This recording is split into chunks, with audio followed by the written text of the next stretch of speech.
അസ്സലാമു അലൈക്കും വറഹ്മത്തുള്ളാഹി വബറകാത്തു. സന്തോഷ ജീവിതം സ്വപ്നം കണ്ടാൽ അല്ലേ, സന്തോഷകരമായ ജീവിതം ആഗ്രഹിക്കാത്തവരായിട്ട് ആരും ഉണ്ടാവില്ല. ഏതൊരു മനുഷ്യനാണെങ്കിലും, ഏതൊരു വ്യക്തിയാണെങ്കിലും, ഏതൊരു പുരുഷനാണെങ്കിലും, ഏതൊരു സ്ത്രീ ആണെങ്കിലും അവർ സന്തോഷ ജീവിതം ആഗ്രഹിക്കുന്നവരാണ്. മഹാനായ ഇബ്നു സീരി എന്നവർ അവിടുത്തെ ഒരു കിതാബിൽ 415 പേജിൽ പറയുന്നു, ആശ്വസിപ്പിക്കൽ, സമാധാനത്തിൻ്റെ വാക്കുകൾ പറയുന്നത് സ്വപ്നം കണ്ടാൽ അതൊരു സന്തോഷമുള്ള കാര്യം തന്നെയാണല്ലോ. അതായത് ഒരാൾ നമ്മളെ ആശ്വസിപ്പിക്കുക അല്ലെങ്കിൽ സമാധാനത്തിൻ്റെ എന്തെങ്കിലും വാക്കുകൾ പറയുക, അതൊക്കെ സന്തോഷം തരുന്ന കാര്യമാണ്. അപ്പം അതിൻ്റെ വ്യാഖ്യാനം ജീവിതത്തിൽ നിർഭയത്വം, അതായത് സമാധാനം, സന്തോഷം ഉണ്ടാകുമെന്നാണ്.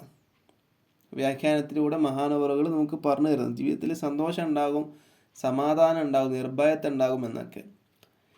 ഇത് നബി സല്ലല്ലാഹു അലൈഹി വസല്ലമ തങ്ങളുടെ ഹദീസിലുള്ളത് പോലെ എന്തായാലുള്ളത്, ഒരു മുസീബത്ത് പറ്റിയ ഒരാൾ ആശ്വസിപ്പിക്കുകയാണെങ്കിൽ അതിൻ്റെ പ്രതിഫലം അവനിക്കുണ്ടാകും എന്നുള്ളത് ലോകത്തിൻ നായകൻ ഒരു മുത്തു മുഹമ്മദ് മുസ്തഫ സല്ലല്ലാഹു അലൈഹി വസല്ലമ തങ്ങൾ ഹദീസിൽ പറഞ്ഞിട്ടുണ്ട്.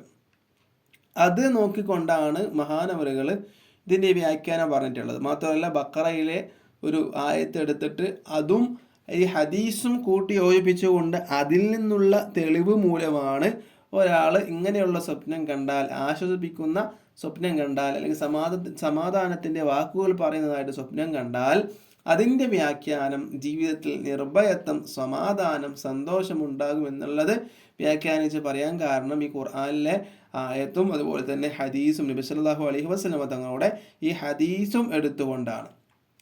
അപ്പോൾ അല്ലാഹു സുബ്ഹാനഹു വ തആല നമുക്ക് ഏവർക്കും സന്തോഷമുള്ള ജീവിതം, സമാധാനമുള്ള ജീവിതം നമുക്കും നമ്മുടെ കൂട്ടുകുടുംബത്തിനും കൂട്ടുകാർക്കും അല്ലാഹു സുബ്ഹാനഹു വ തആല നൽകുമാറാവട്ടെ എന്ന് പ്രാർത്ഥിച്ചുകൊണ്ട് നിർത്തുന്നു.